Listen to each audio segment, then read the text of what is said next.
Assalamualaikum warahmatullahi wabarakatuh. Perkenalkan, nama saya Feryani Aulia dengan NIM 4112201046. Dan saya dari kelas AM 6B pagi. Di video kali ini saya akan mempresentasikan mengenai portofolio investasi saham saya. Baik, topik pembahasan yang akan saya bahas hari ini yang pertama ada analisis teknikal, yang kedua ada portofolio, yang ketiga alokasi, yang keempat break even point atau BEP, lalu yang terakhir adalah realisasi gain atau loss. Baik, yang pertama itu ada BOBA atau PT Formosa Ingredient Factory Tbk yang berdiri pada tahun 2016 yang merupakan perusahaan yang bergerak pada sektor barang konsumsi primer. Dengan harga IPO sebesar Rp280 pada 1 November 2021. Saham ini saya beli pada hari Rabu tanggal 21 Mei 2025 dengan harga sebesar 15.900. Kemudian dijual pada hari Kamis 12 Juni 2025 seharga 16.000 dengan durasi waktu 22 hari. Berikut ini merupakan analisis teknikal yang menggunakan exponential moving average atau EMA. Saham BOBA menunjukkan sinyal positif melalui golden cross pada tanggal 18 sampai 19 Juni 2025 saat EMA 15 memotong EMA 30 dari bawah ke atas yang menandai awal tren naik. Harga saham kemudian naik dari Rp160 ke hampir Rp190 pada 24 sampai 25 Juni, didorong dengan volume perdagangan yang meningkat dan sentimen positif dari kinerja fundamental seperti kenaikan pendapatan sebesar 26,56% di tahun 2023, serta kerjasama industri. Namun pada akhir Juni, harga mulai turun menjadi Rp175 dan garis EMA mulai mendatar, membuka peluang terjadinya dead cross di awal Juli jika tren penurunan berlanjut.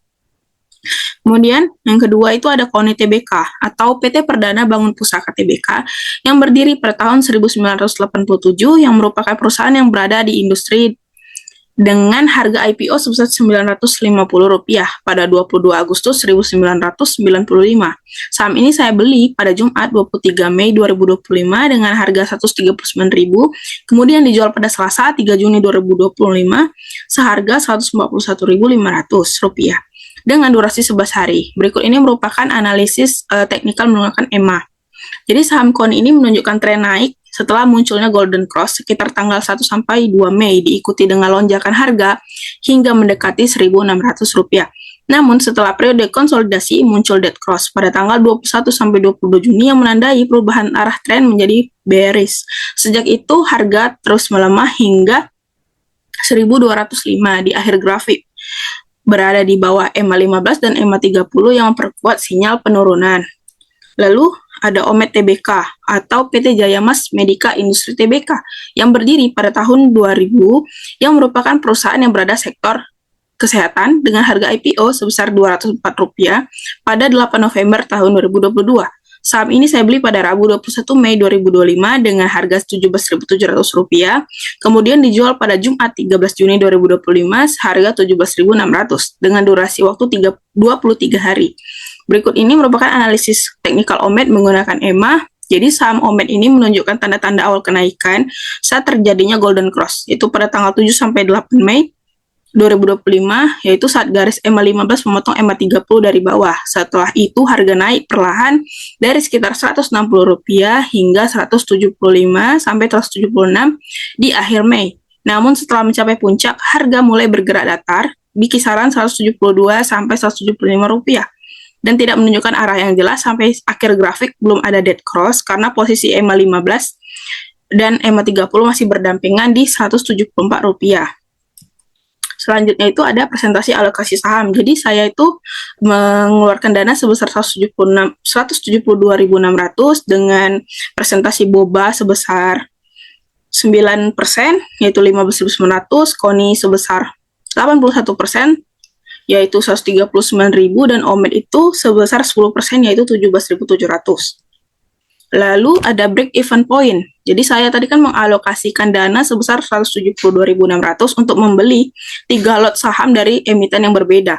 Nilai BEP-nya itu adalah sebesar Rp57.533 per lot, menunjukkan batas minimal harga rata-rata pasar agar portofolio tidak mengalami kerugian. Lalu ada realisasi gain atau loss. Jadi pada boba itu saya mengalami gain yaitu sebesar Rp100 atau 0,63%, dan di KONI saya mengalami gain sebesar Rp2.500 atau sebesar 1,8%, dan yang terakhir itu OMED saya mengalami kerugian atau loss sebesar Rp100 atau 0,56%. Dan yang terakhir itu ada kesimpulan. Jadi bagi seorang investor itu penting untuk tidak terburu-buru dalam membeli atau menjual sahamnya tanpa pertimbangan yang matang. Sebelum berinvestasi, hendaknya melakukan analisis teknikal terlebih dahulu seperti memperhatikan sinyal golden cross dan dead cross-nya, guna untuk mengetahui arah pergerakan tren pasar. Dengan memahami analisis ini, keputusan investasi dapat dilakukan secara lebih bijak dan mengurangi resiko kerugian. Sekian penjelasan yang dapat saya berikan. Lebih dan kurangnya saya mohon maaf. Wassalamualaikum warahmatullahi wabarakatuh.